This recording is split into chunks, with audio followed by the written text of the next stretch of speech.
Sa video na to, ituturo ko sa inyo ang qualifications, requirements, at step-by-step process sa pag-apply ng SSS Calamity Loan online. At ituturo ko na rin sa inyo kung paano mag-enroll ng bank account sa inyong SSS Disbursement Account Enrollment Module. Kaya tara, samahan nyo ko at panoorin natin ang video na to.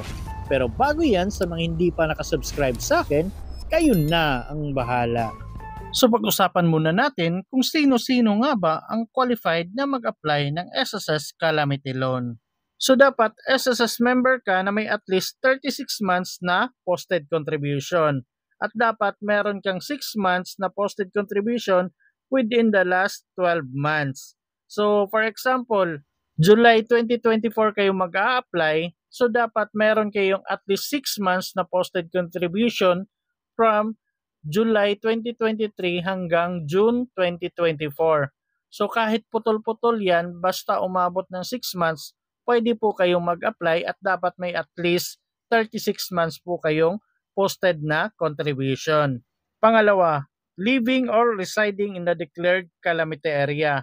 So dapat daw doon kayo nakatira sa area ng nag-declare ng state of calamity. For example, hindi po updated yung home address niyo, pwede po kayong pumunta sa pinakamalapit na SSS branch sa inyong lugar para i-update yung home address information ninyo. Magdala lang po kayo ng valid IDs or documents na nagpapatunay na doon talaga kayo nakatira sa lugar kung saan may state of calamity. Pangatlo, dapat below 65 years old kayo para makapag-apply ng SSS Calamity Loan. Pang-apat, have no final benefits claim such as permanent total disability or retirement. So dapat hindi pa kayo nakaklaim ng total disability or retirement para maka-avail kayo ng SSS Calamity Loan. Panglima, dapat wala kayong past due sa inyong SSS short-term member loans. Pero sa mga may SSS salary loan pero wala namang past due, pwede pa rin po kayo mag-apply ng SSS Calamity Loan. Ang hindi lang talaga pwede kung may past due kayo. Pang-anim, dapat wala po kayong outstanding restructured loan or calamity loan. So para po ito sa mga nag-avail ng condonation program, hindi po kayo pwedeng mag-apply ng calamity loan kung may na-avail kayo na condonation program, yung active. At kung pasok naman kayo sa qualification, pag-usapan naman natin kung magkano yung pwede ninyong ma-loan. So, ang pwede po ninyong ma-loan is equivalent to 1 month salary credit ninyo. Ang pinakamataas ninyong pwedeng ma-loan is 20,000 pesos. Pero depende pa rin po yan sa monthly salary credit ninyo. At payable po yan within 24 months. So, para makapag-apply ng SSS Calamity Loan, pumunta lang kayo sa inyong mga search engine kagaya sa akin Google Chrome at pagkatapos i-type lang natin ang sss.gov.ph. At may makikita po tayong ganito, i-click lang po natin ang member login. At dito ilagay nyo po yung user ID at password ninyo. Pero sa mga wala pang user ID at password guys, may video po akong ilalagay sa description box. Panoorin nyo na lang po kung paano gumawa ng user ID at password. At pagkatapos kung nalagay nyo na, i-click nyo na po ang sign in. And then may makikita po kayong ganito, member survey consent. So i-click nyo na lang po muna ang maybe next time. And then mapupunta na po tayo sa homepage ng ating SSS online account. At dahil sa gusto nating mag-apply ng SSS Calamity Loan, long press lang po natin tong loans. Take note guys, long press, huwag pong i-click. After that, may makikita po tayong ganito. Hanapin at i-click lang po natin ang apply for calamity loan. At kung ganito yung makikita ninyo, congratulations po kasi pwede na po kayong mag-proceed dahil may bank account na po kayong nakaregister. At kung ganito po yung nakikita ninyo, congratulations, pwede nyo na pong i-forward ang video na to kasi ibig sabihin yan may bank account na po kayong nakaregister. At pagkatapos kung ganito yung makikita ninyo, ibig sabihin yan wala pa po kayong bank account na nakaregister sa inyong SSS Disbursement Account. So, kailangan ninyong mag-register doon. Take note guys, bank account po yung ipapa-register ninyo. Kasi hindi po pwede yung mga e-wallets, GCash, ganyan, hindi po pwede. Basta loan, salary loan, calamity loan, kailangan po bank account talaga yung ipaparegister ninyo kasi doon po ihuhulog yung pera. So sa mga gustong mag-register guys, i-click nyo na lang po itong kulay blue na click here.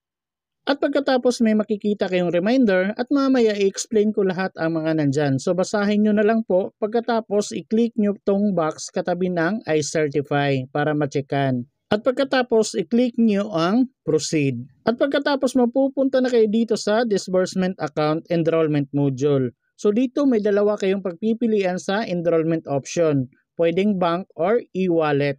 Pero kung mag-a-apply kayo ng salary loan, kagaya ng sabi ko kanina, hindi po pwede ang e-wallet. Dapat bank account po yung ipaparegister ninyo. So i-click nyo po ang bank. At may makikita po kayong note na kagaya nito na dapat yung bank account doon na gagamitin ninyo ay magkatulad yung pangalan doon sa bank account at sa SSS account na gagamitin ninyo. So in short, hindi kayo pwedeng humiram sa mga kakilala ninyo, mga kaibigan or mga relatives ninyo ng bank account. Dapat sarili ninyong bank account kung sa inyo po ang SSS account na gagamitin. So dapat magkatulad yung buong pangalan sa SSS account at bank account na gagamitin.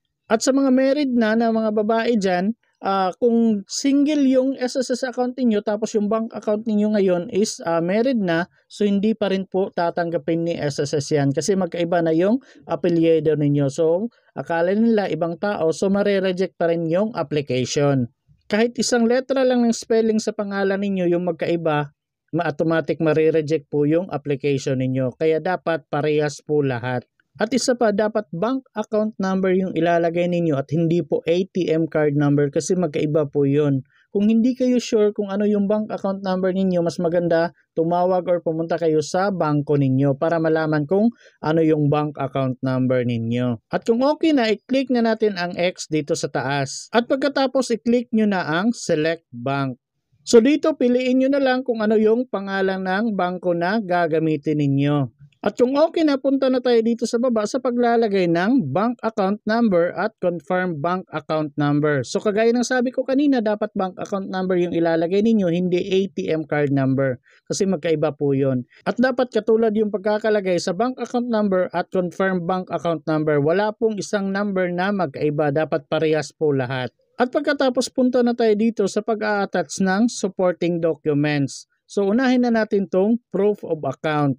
So, i-click lang natin tong select document type. So, kung may bank account kayo, pumili lang kayo dito kung ano yung hawak ninyo ngayon. Kung ATM card with account number and name ba, bank certificate or statement, foreign remittance receipt, passbook, screenshot of online and mobile banking account, validated deposit slip. Basta take note po kung ano yung gagamitin ninyo na proof of account, dapat makikita yung tatlo na ito. Yung pangalan ninyo, pangalan ng bangko, at bank account number ninyo. Dapat nandun po yung tatlo. Kasi kung isa niyan wala, mare-reject po yung application ninyo. So dapat i-check nyo, dapat may pangalan ninyo, pangalan ng bangko at bank account number ninyo. Kadalasan po ang nakikita ko kung bakit nare-reject, ang minsan ginagamit nila ATM card. Pero wala pong nakikita na pangalan nila. May iba may pangalan nila pero walang bank account number na nakikita. Kadalasan akala nila bank account number na pero ATM card number lang pala. So magkaiba po yung ATM card number at bank account number. So kapag ganyan, pwede kayong pumunta sa bangko ninyo at mag-deposit kayo kahit 100 pesos lang. Tapos yung deposit slip na galing sa bangko, yun yung gamitin ninyo as proof of account. At kung okay na at nakapili na kayo ng proof of account na gagamitin, i-click nyo na lang po itong browse file. At pagkatapos makikita nyo na po dito yung pangalan ng picture na in-upload ninyo. So ito po yun yung kulay blue. At kung okay na at nakapili na kayo, punta na tayo dito sa pangalawa, yung ID card or identification document. So sa mga nagtatanong kung ano po yung mga valid IDs and documents na tinatanggap ni SSS, i-click nyo na lang po itong view list of valid ID card and documents. So sa ngayon, ito po yung mga valid ID cards and documents na tinatanggap nila. So kung wala kayo kahit isa sa mga yan, ang i-advise ko na madaling kunin dyan is yung police clearance or NBI clearance. Yun po yung pinakamadaling kunin. At kung meron na kayong valid IDs and documents na napicturean, i-click nyo na lang po ang browse file. Pagkatapos kung na-upload na ninyo yung picture, makikita nyo po yung pangalan ng picture dito, kagaya nito. At kung okay na, punta na tayo dito sa next, yung selfie photo. So, kailangan ninyong mag-selfie kasama yung proof of account at ID card na ginamit ninyo. So, take note po guys kung ano yung ginamit na proof of account ninyo at yung ID na ginamit ninyo, dapat yun din po yung hawak ninyo sa pag-take ng selfie. For example, validated deposit slip, tapos NBI clearance yung ID. Dapat yung dalawa yung hawak ninyo sa pag-take ng selfie. Kung ATM at ID yung ginamit ninyo, dapat yun din po yung hawak ninyo sa selfie photo. At kung screenshot of online banking account yung ginamit ninyo, dapat may hawak kayo na cellphone na nandun kayo sa screenshot of online banking account ninyo. Tapos sa kabilang kamay, hawak nyo yung ID or documents na ginamit ninyo. So take note po, kagaya nito yung forma ninyo. Yung isang kamay, ID, tapos yung isang kamay, proof of account yung hawak. And make sure po, dapat pag i-zoom ninyo yung mga details doon sa ID and documents na hawak ninyo, dapat mababasa lahat yung pangalan ninyo, yung pangalan ng bangko, yung bank account number, makikita po talaga doon at klaro dapat. So para hindi na masyadong humaba ang video na to, panoorin nyo na lang po yung mga video ko na may tips ako kung paano madaling ma-approve sa disbursement account at kung bakit nare-reject yung disbursement account na in-enroll natin. At kung okay na, i-click nyo na po ang browse file. Pagkatapos, i-click nyo ang picture ninyo, then makikita nyo na po dito ang pangalan ng picture ninyo dito kung na-upload nyo na. At kung okay na, punta na tayo dito sa baba, i-click lang po natin tong box katabi ng I certify para ma-checkan. At pagkatapos, i-click natin ang enroll. At may makikita tayong ganito, do you want to continue? I-click nyo na lang po ang okay. At may makikita po kayong ganito, enrollment confirmation. So i-click nyo na lang po ang view disbursement account.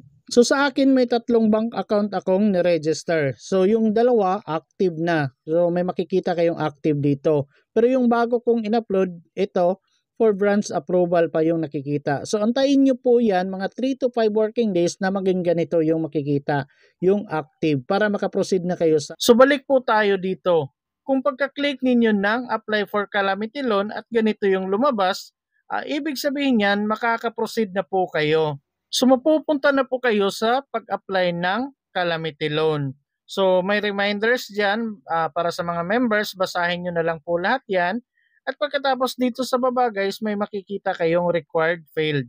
So, i-click nyo tong select dito sa typhoon and calamity. So sa ngayon guys, ang pwede nyo pagpilian na calamity loan is yung Butchoy or Carina, tapos yung Taiwan earthquake. So kung saan kayo dyan na kategory na bibilong, i-click nyo na lang po. Gaya sa akin sa Carina. At pagkatapos kung okay na, i-click nyo na po ang proceed. At pagkatapos kung ganito yung makikita ninyo, your loan application will be rejected due to the following reasons. Your home address is not among the declared calamity area. So, kagaya nga ng sabi ko kanina, kung nandun kayo or doon na talaga kayo nakatira, pero yung home address niyo is hindi updated, so kailangan nyo talagang ipa-update yan. So, pumunta kayo sa pinakamalapit na SSS branch sa inyong lugar para ma-update yung home address ninyo. Mag-fill up lang kayo ng member data change request form or E4 na form sa inyong SSS branch na pinakamalapit sa inyong lugar. At magdala na rin po kayo ng valid IDs and documents na nagpapatunay na doon talaga kayo nakatira. Pero kung pagka-click ninyo ng proceed at ganito yung lumabas, may nakita kayong loan form, so ibig sabihin yan, pwede po kayong mag-apply ng SSS Calamity Loan. So kung nakikita ninyo, 11,000 po yung loanable amount ko. So yun po yung maximum na pwede kong ma-loan. Pero depende po yan sa inyo kung magkano yung pwede ninyong ma-loan. Pero sa akin, 11,000 lang. Pero dito guys, kung i-click ko yung 11,000, pwede pa akong pumili kung 10,000, 9,000. Pero hindi na po pwedeng tataas ng 11,000. Pero ang maximum talaga na pwedeng ma-loan sa SSS Calamity Loan is 20,000 pesos. Pero depende pa rin po yan sa monthly salary credit ninyo. So sa akin, 11,000 lang yung maximum. At dito po sa baba ng loanable amount guys, i-check nyo pong maigi yung pangalan ng bangko at yung bank account number. Kasi dito po ihuhulog yung pera ninyo. Make sure tama yung bank account number para hindi po kayo magkakaproblema. At dito naman sa baba, i-double check nyo po yung employer na nakalagay dyan. kasi kailangan pang i-certify ng employer ninyo. So make sure yung bago ninyong employer ngayon yung nakalagay dyan para madali nilang ma-certify. At kung okay na at double check na ninyo, punta na tayo dito sa baba at i-click na natin ang proceed. And then may makikita po tayong undertaking for calamity loan. So basahin nyo na lang po lahat yan. At pagkatapos kung okay na, i-click nyo na po itong box katabi ng click to confirm para ma-checkan. At kung may check na, i-click nyo na po ang proceed. At pagkatapos mapupunta tayo dito. So i-double check nyo pong maigi. At pagkatapos yung loanable amount ko na 11,000, yung matatanggap ko na lang is 10,822 na lang kasi may charge po siya parang processing fee ata. So ito na lang po yung matatanggap at papasok sa bank account na niregister ko. At pagkatapos i-double check nyo po yung bank account ulit, tapos yung employer name, employer ID, tapos yung employer address ninyo. At kung okay naman lahat, i-click nyo na po ang submit. And then may makikita kayong ganito, do you want to continue? I-click nyo na lang po ang okay.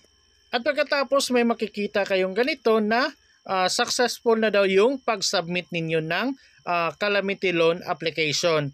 So, ibig sabihin yan na submit pa lang po yung application ninyo. So, successful yung pag-submit pero hindi pa ibig sabihin approve na po yan. Kasi kailangan pang i-certify ng employer ninyo.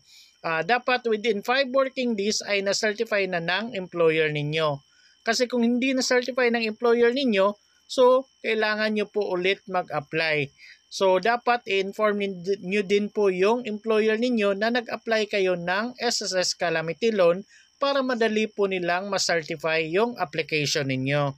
At kung na-certify na ng employer ninyo, so mag-antay na lang kayo kasi i-approve din yan ni SSS. At pagkatapos kung approve na, ibibigay yung pera sa bangko na nakaregister sa inyong SSS disbursement account. At pagkatapos yung bangko naman, ipapasok yung pera doon sa bank account ninyo. So mga 3 to 5 working days po yan, pero depende pa rin po sa system ni SSS at system ng bangko. So mag-antay-antay lang po kayo.